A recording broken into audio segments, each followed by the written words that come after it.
Amis réfractaires, aujourd'hui on va parler de Djemil. Djemil est un artiste militant et un journaliste présent sur YouTube. En plus de réaliser des vidéos pour décrypter l'actualité, il part en manif avec son micro pour nous rapporter des images à ces rassemblements qu'une pression policière rend de plus en plus dangereux. Dans ses analyses, il déploie une grille qu'on peut appeler de gauche radicale, un peu comme ici d'ailleurs, ce qui le mène souvent à une critique offensive du pouvoir en place et de sa police. Et Djemil, il a vécu pas mal d'expériences très récentes qui vont nous permettre d'expliciter un outil qui est très utilisé par les dominants pour faire taire les journalistes et globalement le mouvement social. C'est ce qu'on appelle la pince de la censure. Et pour vous expliquer ça, il faut qu'on parle de ce qui est arrivé à Djemil très récemment. Le 16 décembre, Djemil reçoit 2 amendes de 135 € pour avoir participé à une manifestation sans masque. Le problème dans cette affaire, c'est que la manif était légale, qu'il portait un masque, mais que surtout, jamais un policier ne lui a dit qu'il avait pris ces amendes-là. Un contrôle, oui, mais pas de PV, et encore moins de signalement. Et quand il y a des journalistes qui vont poser la question à la préfecture de Paris, la préfecture ment à 2 reprises, déjà en disant la première fois que Djemil a été arrêté, ce qui n'est pas le cas, et deuxièmement, en disant que Djemil a reçu un PV, ce qui n'est pas le cas encore une fois. Bien sûr, il a contesté, et le 9 janvier, il a reçu une réponse de la préfecture. La parole d'un policier ayant plus de valeur que celle de Djemil, c'est à lui de prouver qu'il portait bien un masque durant la manifestation, ce qui est bien sûr dans les faits impossible à prouver. Le 18 janvier, il sera d'ailleurs convoqué pour, je cite, « une affaire vous concernant ». Maintenant, du coup, la pression et le stress de la répression. Pour la petite histoire aussi, quelques temps après, pour une sombre histoire de postes et de gens qui criaient très fort, il s'est retapé une autre amende de 135 € et je vous mets toute cette histoire de fou en description. Djemil a donc perdu 270 € en une seule manifestation, ce qui est énorme pour un petit média comme lui, et ce qui est une véritable entrave réelle à son exercice du journalisme, et malheureusement, c'est pas un cas isolé en France. Le 22 septembre, Street Press nous informe que les journalistes de Taranis News vont, eux, porter plainte contre la police. En 2020, ils se sont retrouvés en garde à vue arbitraire dans 80% des manifestations auxquelles ils ont participé. Ils ont été frappés, fouillés à nu, leur carte SD a été formatée et leur matériel parfois détruit. La garde à vue est donc là devenue un outil politique hors de contrôle. Bref, il y a ce qu'on appelle un processus qui est maîtrisé et conquérant et qui vise à nous interdire les manifestations militantes. Alors bien sûr, c'est pas officiel la fin des manifestations militantes, et d'ailleurs ce sera probablement jamais le cas puisque le droit à la manifestation fait partie des petites phrases, des petites idées balancées à la télé pour démontrer le caractère libre et démocratique de nos belles sociétés.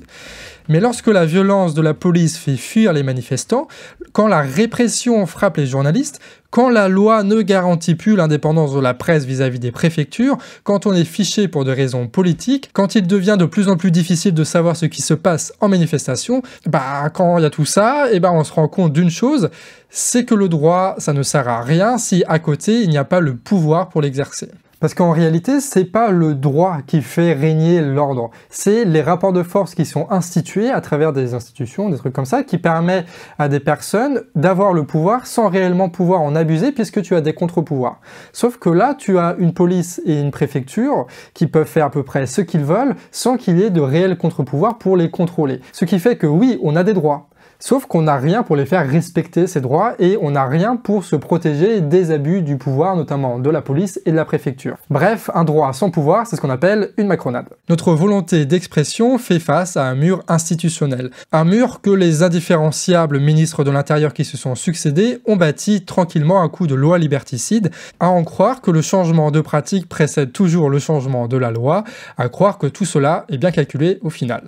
Ce qui est important dans l'histoire, c'est que Taranis, c'est un média qui couvre les manifestations.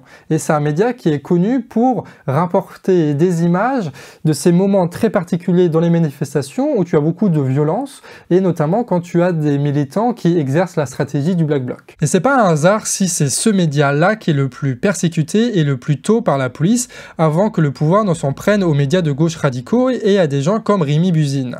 Peu à peu, ce qui était injustement réservé à des médias faussement dits comme radicaux se généralise à tous ceux qui émettent une critique. Et ils font ça peu à peu, l'air de rien, comme si à force d'avancer à petits pas, on oublierait la démocratie qui s'efface au loin.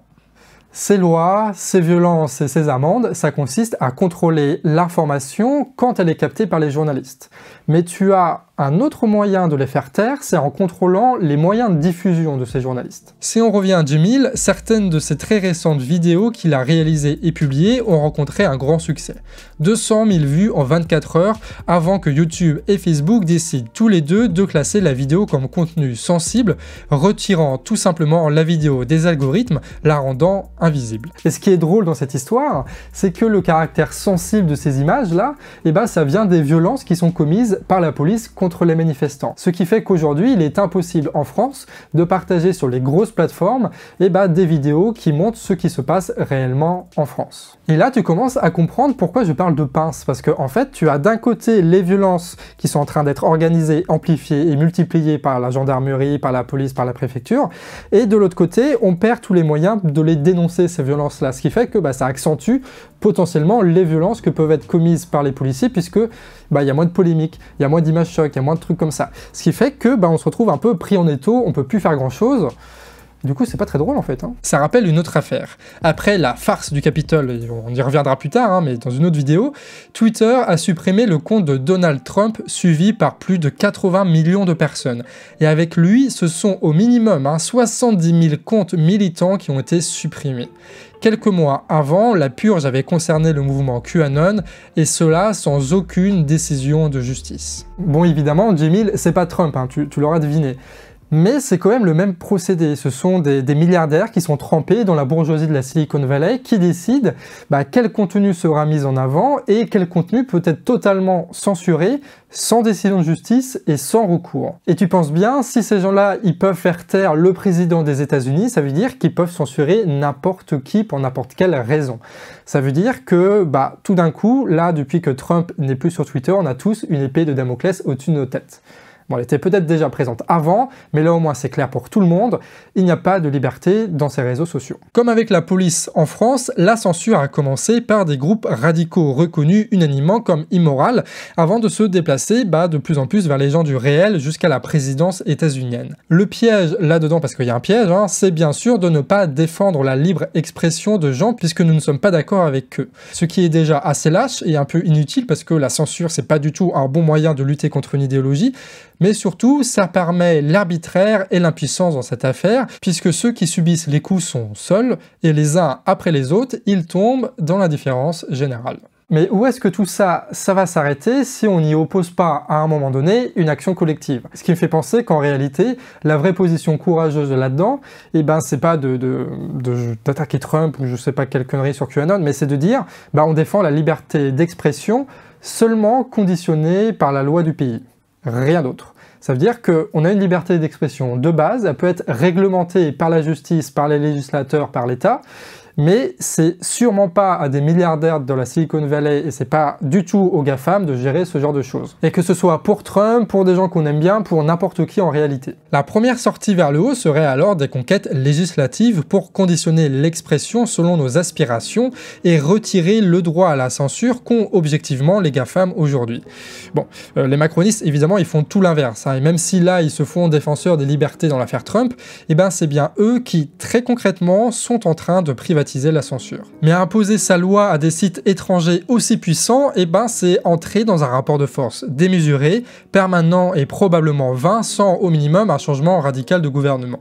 Donc est-ce que ce serait pas plus malin en fait d'essayer d'éviter ce rapport de force et de désarmer tout simplement les GAFAM? Et c'est à ce moment-là qu'il est intéressant de se rappeler du Wikileaks. Wikileaks est insubmersible, personne ne peut le censurer. Ce privilège, il n'est pas lié à une conquête législative qui a été menée dans un pays, mais c'est une conquête technique. C'est leur maîtrise des outils informatiques qui les ont protégés de l'arbitraire des milliardaires. Bon, il reste la matraque, la police et la justice corrompue, évidemment, et c'est comme ça qu'ils ont eu Assange. Mais techniquement, le site de Wikileaks, il est toujours là et ils n'ont jamais réussi à le faire fermer. Donc si nous aussi on veut gagner en liberté d'expression, l'enjeu n'est donc pas de moraliser la Silicon Valley, mais bien techniquement d'être insubmersible nous aussi. Non pas grâce à des plaintes super bien formulées sur Twitter, mais en montant nous-mêmes nos propres réseaux et en devenant réellement indépendants. On parle là d'outils comme Mastodonte, de Peertube et d'autres trucs libres, décentralisés et gratuits qui sont aujourd'hui quasiment aboutis.